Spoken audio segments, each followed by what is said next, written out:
Hello, my Crystal Loves Texas Facebook and YouTube family. Listen, I am so glad to be back in the studio. Um, Boy, a lot has been going on in the last 2 weeks, to say the least. But I wanted to come back today and talk to you a little bit about some things that are going on or that we are anticipating happening in the Texas legislature come January. I believe it's going to be as early as January. But all of you who know me know that I am a public school teacher, and I've been doing that for a while now. And I love being a public school teacher, and I love what public schools represent. However, I've been a teacher in charter schools, in private schools. I've been a teacher in many of the different types of institutions that offer education in the state of Texas. And what we've actually been hearing it for probably about 5 to 7 years now. We've been hearing that our governor and state legislature is considering offering school vouchers and the voucher system here to public school attendees in the state of Texas. And I'm going to tell you, there's some mixed emotion about that, especially coming from public school educators. But today, I want to get some perspective, and I think it's really important that we all get a little bit of perspective on this and sort of hear from both sides as to what may be coming down the pike for Texas. So today I am bringing in a guest that I have known for, I think, probably almost half of my life. Yes, I think I've known him for half of my life, but he is a Texas educator and administrator. He's a principal here in Texas schools. And he is going to lend his perspective to this because he too has been in the charter school arena as well as the public school arena. But with no further ado, I'd like to bring in my guest today, Carlin Charleston. And there he is. Hey, Carlin. Hello, Crystal. So glad to be here. Thanks for having me. Oh, Carlin, I'll bet you we've got some people who are going to be sitting here watching. And if not right now, they're going to be sitting here watching with popcorn and soda, probably within the next day or so, because we've got some different perspectives. You've been in charter school since I have. It's been a minute since I've been there. But when you heard that this was possibly coming down the pike, what were your thoughts on this? And let me preface this. Can you tell us a little bit about your background and what you are an educational product of? Yeah, and I think that's pretty important. And that gives proper context to anybody's comments because this is such a contentional issue that I think you've got to have the proper context so you can understand where everybody's coming from. But first of all, I grew up in a family of educators, mom and dad. And of course, in the 70s, there was only public school pretty much, so I definitely a product of that public school environment. And then after I graduated high school and college, went to the Marine Corps, spent 20 years in the Marine Corps, then realized that I loved teaching. I wanted to be a teacher.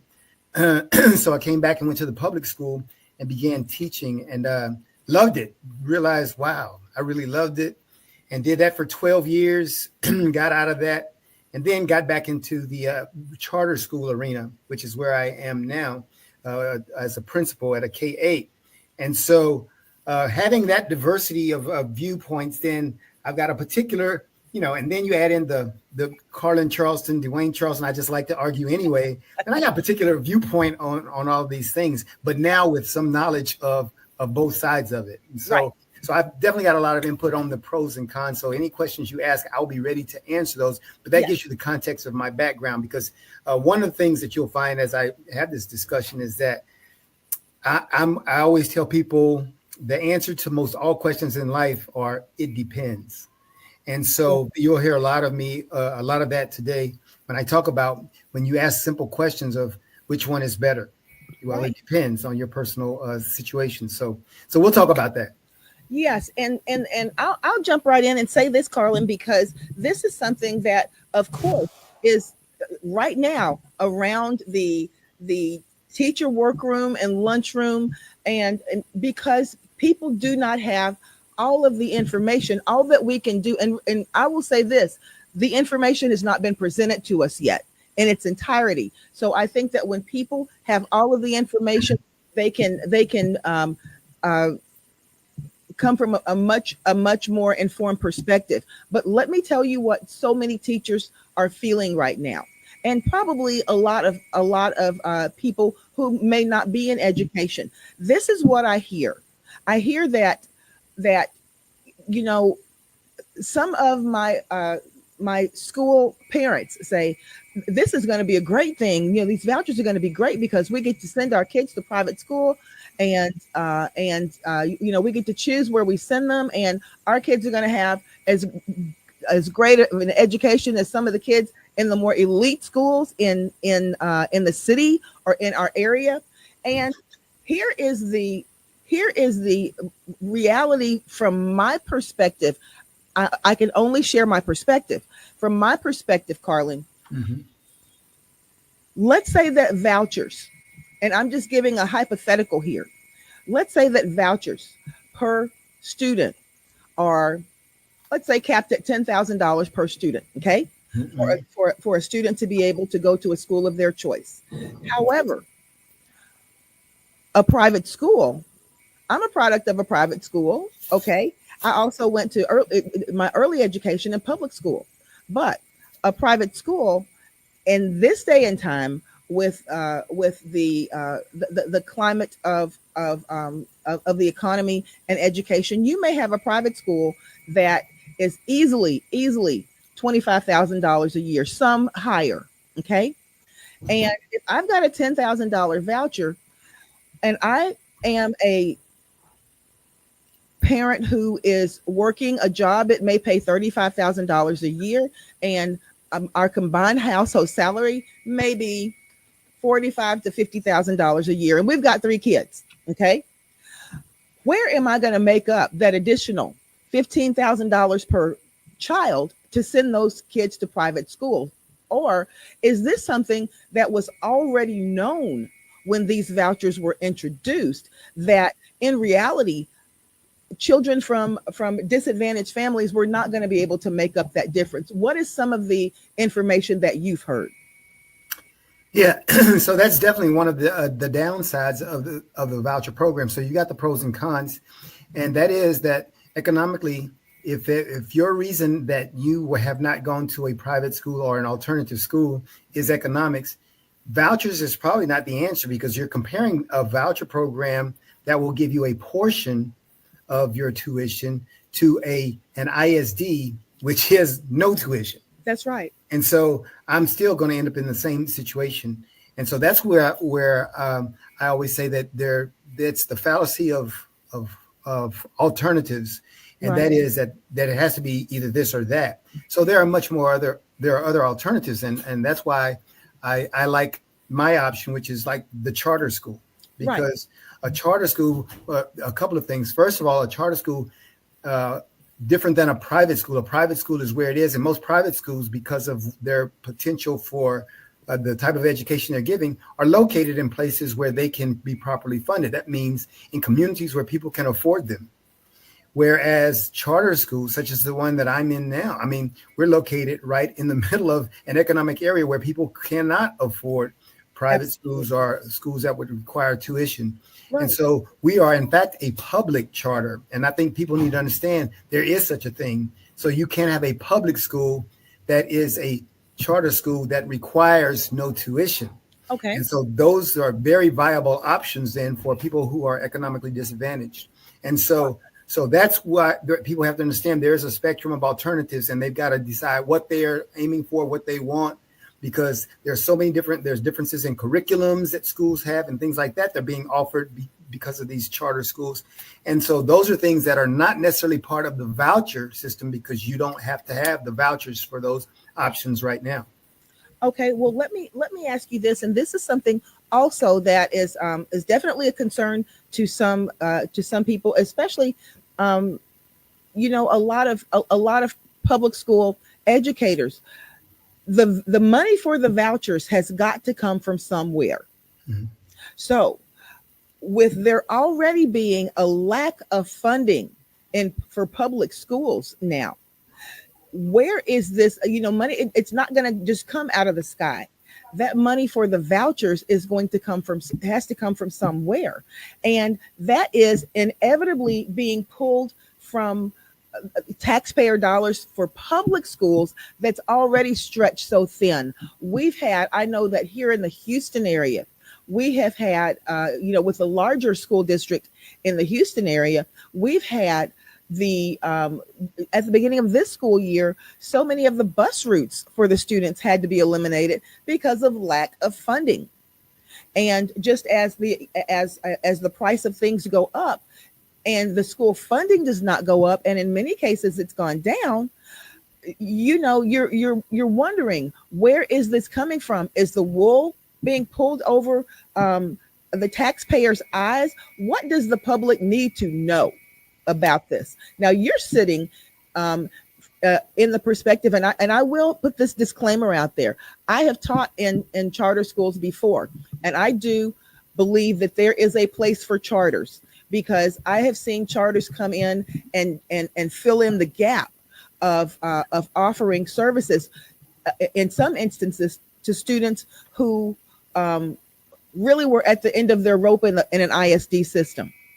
And thank goodness charters were available to come in and fill in the gap for that. And with the smaller sizes, many times that they can really be able to offer those services that ISDs just may be stretched too thin to offer.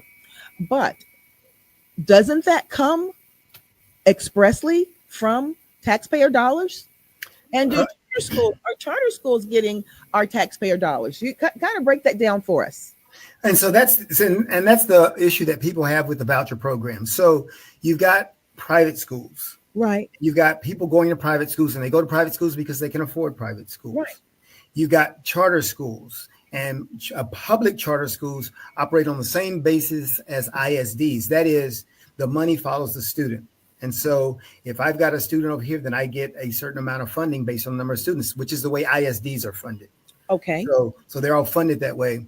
So the big issue that people are having now is, if I have a tuition of $10,000 for my student and I can afford that, and I'm sending my child to the private school, then why is the government now giving me more money to send my kid to that $10,000 school? So that's the problem that people have with vouchers, because private schools, then if they're subject to the voucher, they're getting additional funding other than that they were getting from their private school tuition. And so it's like, why would they get more money? Right. And so that's it. I mean, we're talking about it in a capitalistic society, and that's the problem, that you're funding those who already have the excess. And so, yes, in the public school arena, then that seems to make more sense, that the money follows the student, but not for private school purposes, because private schools, they get passes at a lot of state standards and all those other things, whereas all public schools are subject to the same state standards. And so those are the fights. And I think that's where people have a problem with Greg Abbott, because, I mean, really, and I'm sitting here in a public charter and going, I don't think that's necessary. I think what we're doing, and maybe I'm just tooting my own horn here, but I'm thinking what we're doing is, where we're in a neighborhood where people who cannot afford the tuition can then find access to a school that's like a private school, a charter school, that they can find a different curriculum. And if they agree with it,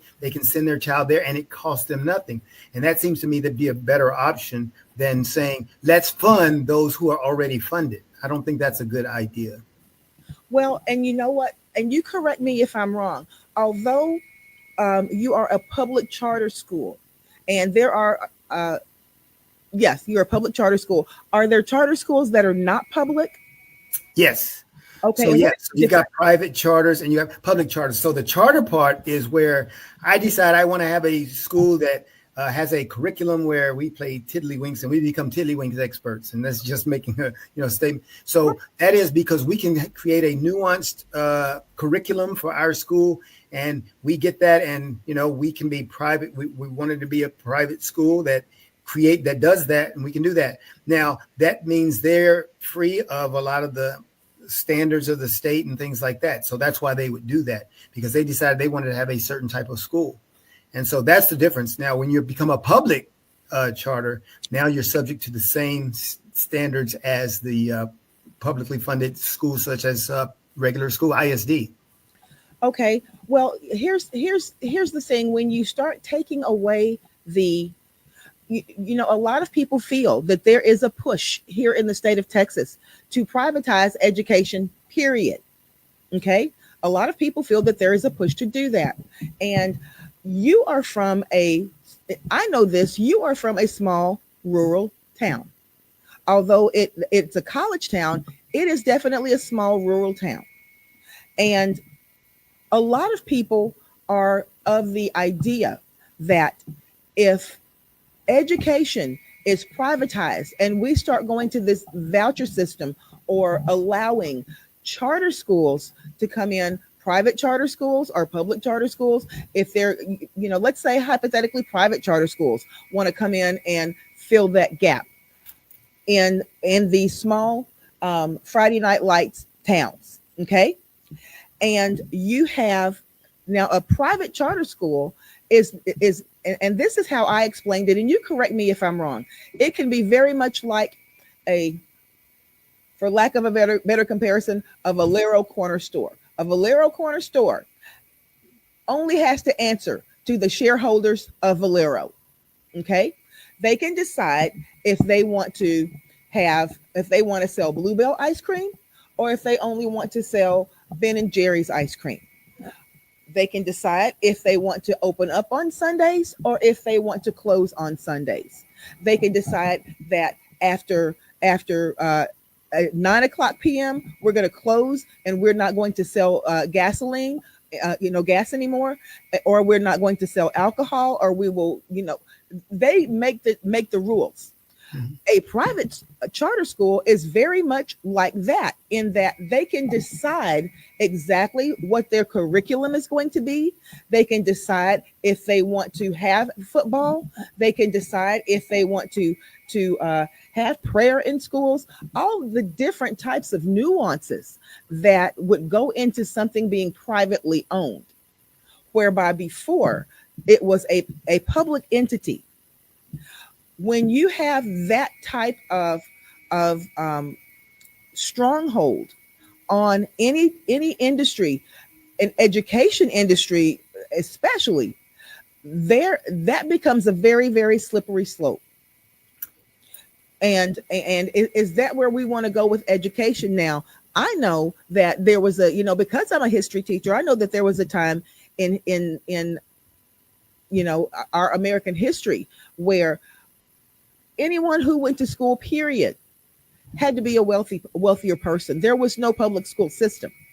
And only, in the 1800s were public school systems actually put into place where, in every state in the nation, there was a perfunctory public school system in place. And even then, at the beginning, it was only for males. So when you have this kind of situation going on where people actually can decide exactly whether or not, you have schools that are used to having the big football teams and the bands and the basketball teams, and they travel everywhere, and the cheer squads that go and they are national champions. A lot of small towns have this kind of pomp and circumstance that is centered around their public school system. What happens to all that if public schools are privatized? Well, yeah, of course. Make charter. Right. Any of those. So, and that's why it's so, because of course, whether they're private charters, private schools, public schools, or public charters, the issue is going to be really, what are you looking for? And so one of the good things about all of this is really, I think it does incentivizes what I call a school competition, because that choice element is there. And so it's almost like you're saying, let's open up the options and let the people decide. Okay. And I mean, so I think, and that's why I would not be prone to exclude any of these things, because I really do believe when people start looking at things like, I've got a private school over here and they got a tuition of $15,000. And then next down the street, I've got this public charter that's free, and they're offering dual languages just like this private school or whatever. And then they start seeing kids, and then after time, you go, really? I mean, and so you get that option, and I mean, that's the thing about school choice. If it really is choice, it's good, but it's when you don't have the choice, but you try to label it that way, that it becomes a problem. So I think at the end of the day, and it'll take some time, and that's the thing, it will take some time to for people as users, because one of the things I think is a reason some schools are charters, especially public charters, are not used more is because a lot of people don't know.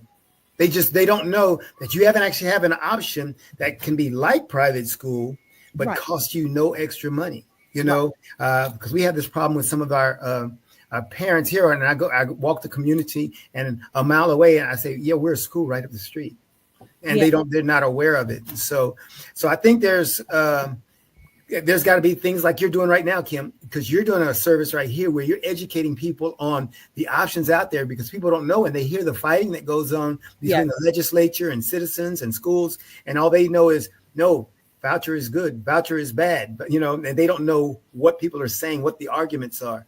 And so this will be very helpful to a lot of parents who don't understand. And I think when you probably look at some of the people in the legislature, they've taken a political stance on it, and they don't really know what's happening down at the campus level and how this is affecting everyday moms and dads and children. Well, that's why I can say, because I have worked in both charter schools as well as public schools. I understand the benefit of having both. Okay, but like you said before, the point that many people are having a hard time digesting is that public taxpayer money is also going to be offered to people who can readily afford to send children to private school. And that's just going to, my sister and I had this conversation last week, and and she explained it like this. She said, let me just kind of put it like this. If that same $10,000 goes to to each family, one is living over here and they've got a per household income of $50,000 total, and you've got another family living across town, they've got a total household income of $175,000. Okay. And they've got their kids in private school, which they can afford because they've been doing it and affording it and managing that for some time now. So that same $10,000 won't be able to affect that family that is a $50,000 household at all, because in order to put enough money with it to go into a private school, and we know when we talk about tuition is just that. You've got uniforms after that. You've got books after that. Generally, your private schools are not going to have free transportation, so you've got to pay either to get your kids there or pay for transportation to take your kids there. So that extra $15,000, let's say, how are they going to come up with that for 3 students? So we're talking $45,000 extra a year to put those kids in private school. So that voucher will sit. And over here, where this other family across town, the $175,000 family is able to readily afford to send their kids there already. So they've got an additional $10,000 per student. They can take their family to Greece. You know what I mean? Because they've saved that much. So I think that's going to be where so many people are having a hard time really digesting something like that. And I have to say I can understand their frustration. And but on the other side of the coin, like you said, with charter schools like yours, your charter school is probably, I think, even more so than some of the ones that have been around 20 years. Your charter school is probably one of the fastest growing ones that I've seen come along in the last 5 years. I've never seen a charter school grow like that. What would you attribute that to? Well, I think it's that we go where the people are that are looking for this kind of thing. And I really think we do that, especially, I mean, to be here right here in South Houston. I mean, when you turn the corner onto Orem off of Yes. MLK here and you see that school, you go, wow. It looks like a college. Yes, what is that dynamic place doing right here? And it seems so out of place. And Right. that's exactly what I think really public charters and schools who are looking to meet the needs of families Right. need today, especially those families who can't afford the tuition of a private school. I mean, it just makes so much sense to place these types of schools in those communities that really need them. And I think because that's been the problem in our past in our history is that we have our ISDs and our ISDs have kind of, I'm not going to say they failed us. And, I'm here in Houston. So you're talking about a huge Houston ISD. Not Right. saying they failed us, but that's a big monster that's just been very difficult to tame. And Right. so because it has, and there's been some bad things that have happened. And so people are looking for alternatives. We went through COVID and then people found out what was really going on in education. And Yes. a lot of them now have opted, and homeschooling has just increased dramatically. So people have started looking for other options. And so I think between those who are saying you got to stay here at home and those who are saying I've got to find another option, then some of those other schools, charter schools, public charters, and private schools are now an option. But when you're in a community that's economically disadvantaged, Yeah. now that private school that they've got to pay tuition is out of the question. So we're a great option for people. But I think, like I said, and we're not the only one. There are lots of alternatives out there, and I think people need to learn to shop around. So, like I said, you're doing a great service to the people of however big this is, Houston area, Texas area, anybody who can watch this, doing a great service to them because they know that there are more options and they need to search those out. For your school district, your charter school district, how many campuses are in the Houston area right now with your K through 8 as well as your? Do you also in this area? Do you have the secondary schools? Yes, we do. And I should know those numbers off the top of my head, Okay. but I'm not here to advertise my school, IL Texas. I'm not here to advertise them. I'm not, even though I mentioned their name, but because I'm speaking as Carlin Charleston and not as from IL Texas. Absolutely. They'll play the disclaimer at the end of it. We do not endorse this. Yes. So, but we've got, and I've got to see how many K through 8s we've got. You can ballpark it. Two high schools. One is down the street from me, about 4 or 5 miles, and the other one's over in the Katy area. Okay. In the Katy area, we've got three K8s, and over in my area, we've now got 3 K8s. Oh, sorry, it's radio. And then there's also further out in the Cleveland area, we've got a what's called Liberty High School there, and we've got 2 K8s that feed into it. So wow, do the math and add all those up. And like you said, a lot of these are very new that just came on just in the last few years. So yeah. Okay, well, let me ask you this really quickly.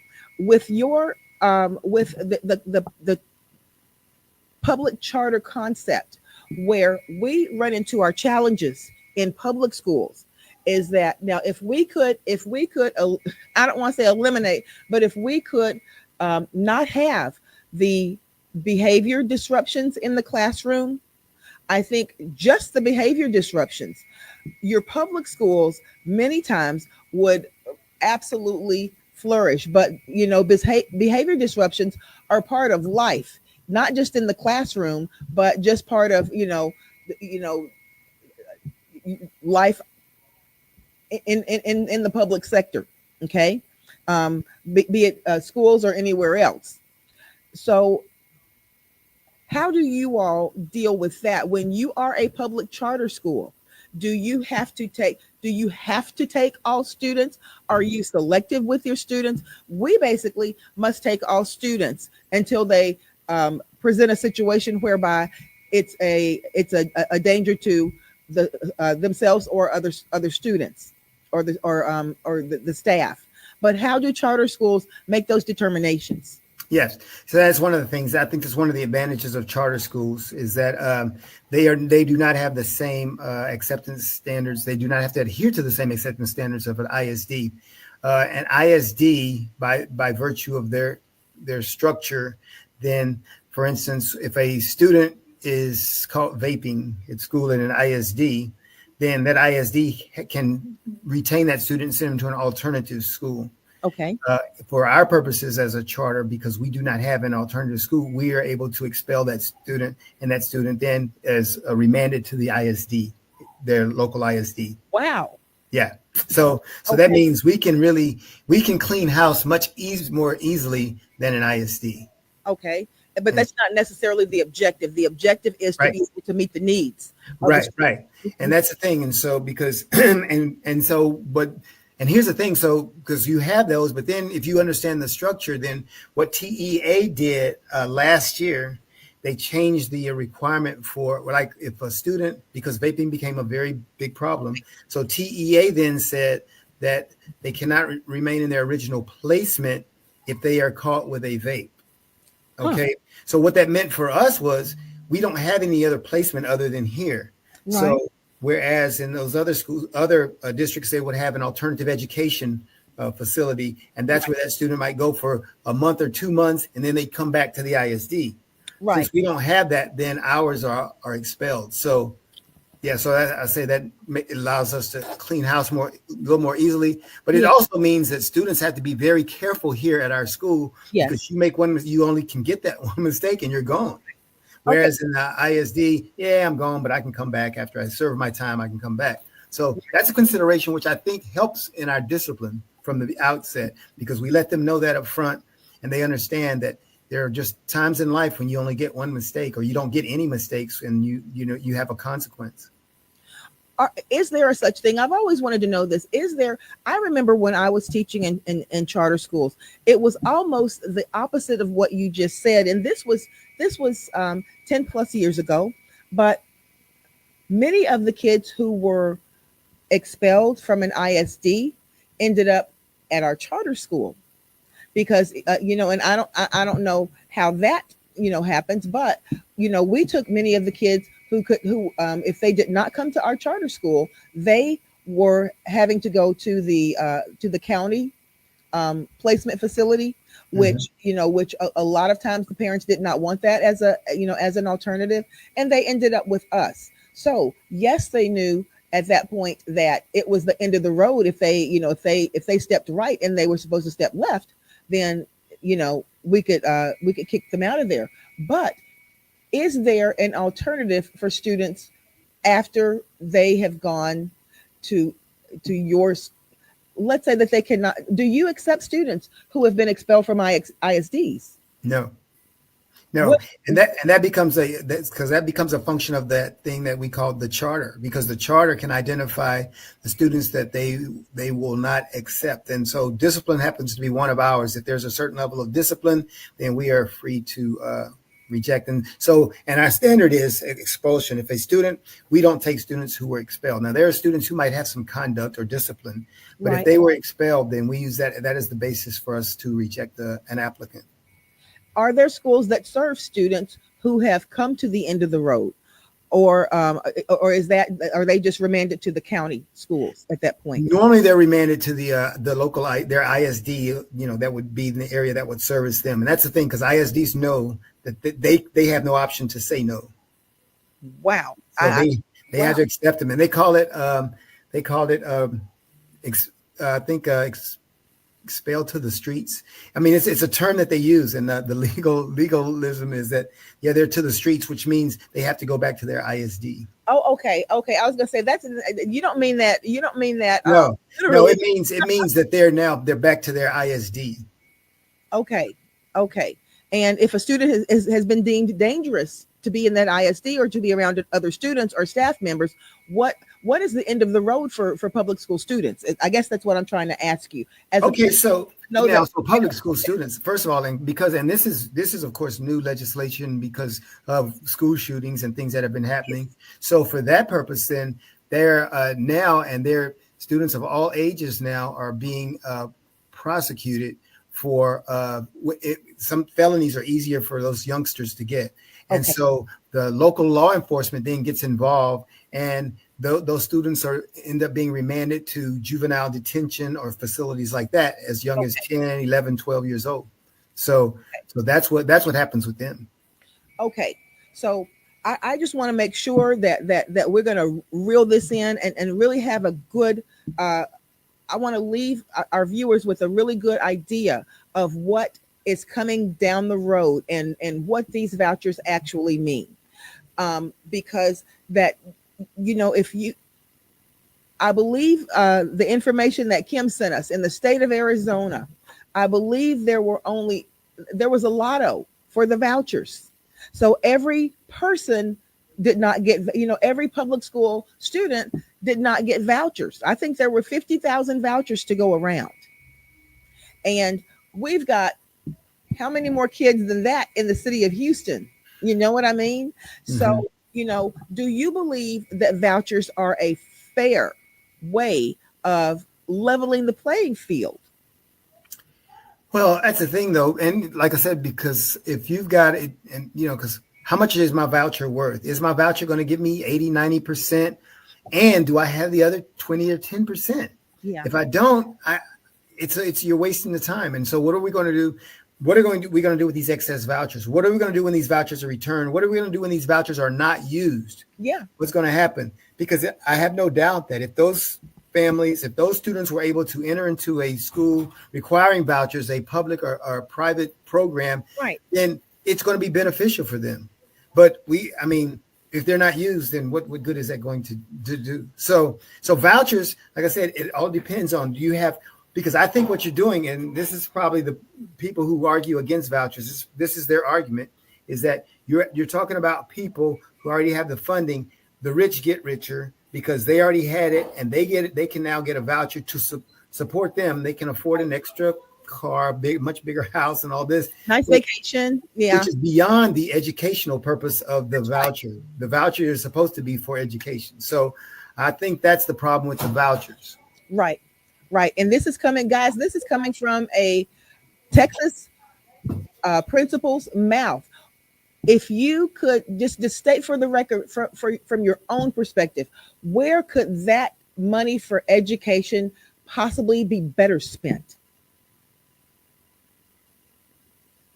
Say that again, Crystal. Where could that money for education be better spent? Is there a place where it could be better spent than um, on the voucher system?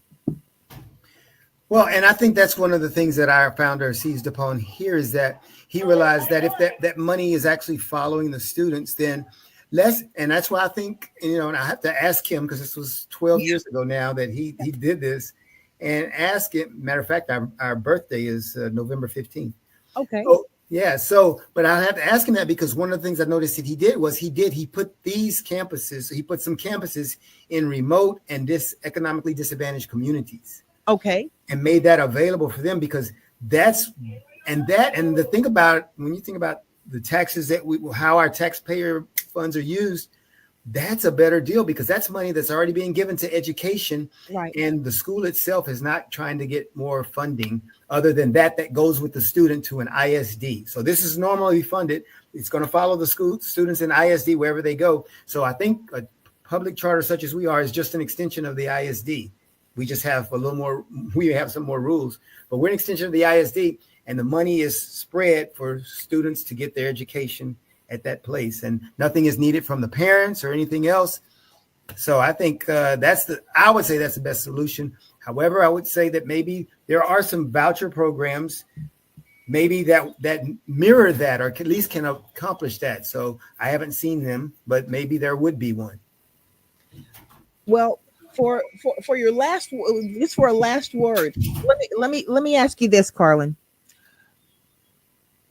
How do you think, and do you think that we will ever be able to take the political aspect out of the educational process and go back to the business of educating the students? There was a time in this country when the public school system was a premier system. Even Mhm. in small areas, even Mhm. in urban areas, people were proud to be products of the public school system. People were proud to be teachers and principals in the public school system. And now it seems like, just over the years, so many things have changed. The way that things are done, the way that well, a lot of the standards in ways have been lowered. Mm-hmm, mm-hmm. Um, you know, is there too much of a political arm in education right now? Yeah, yeah, and I think that is definitely true. And I think it's really way more complex than that. And I think that there are so many different dimensions to this thing. But I think that what you're doing here and what we're talking about can enlighten people to understand how we can get back there. And when I say get back there, what I'm talking about is the idea that education is its own reward. And if we actually do education, just education, and we don't bring in all these other things Right. that infringe upon that, because if you think about it, and I say it's complex because you've got the other thing about, we had vocational education. We had that as part of the system. And I think we kind of made a mistake when we said everybody's got to go to college. Right. Because then we started creating schools that said, no, it does you no good to be a plumber. It does you no good to be an electrician.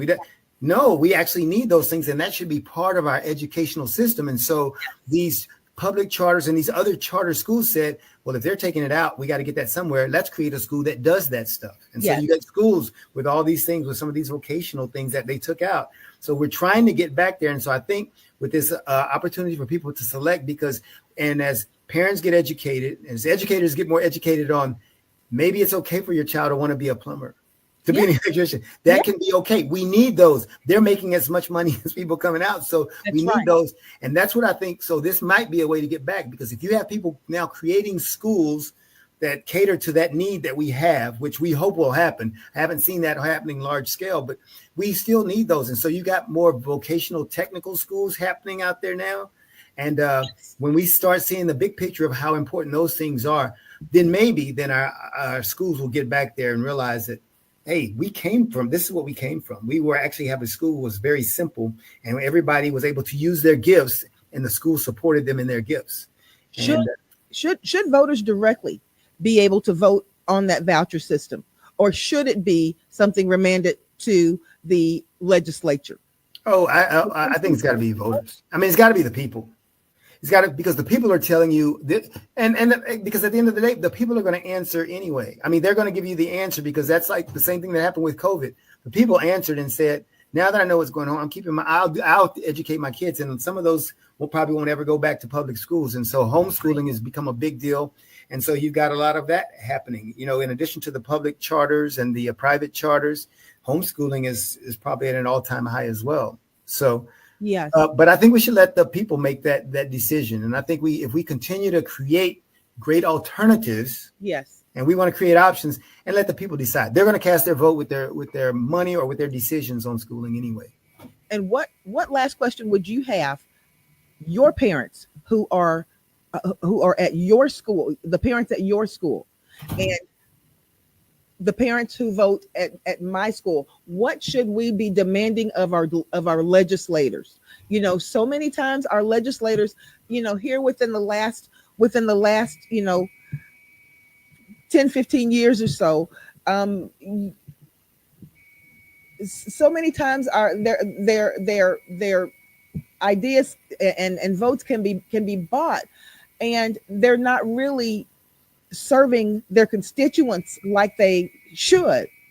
What should we demand of our legislators in terms of ensuring a fair public education for our students? What should we hold their feet to the fire with?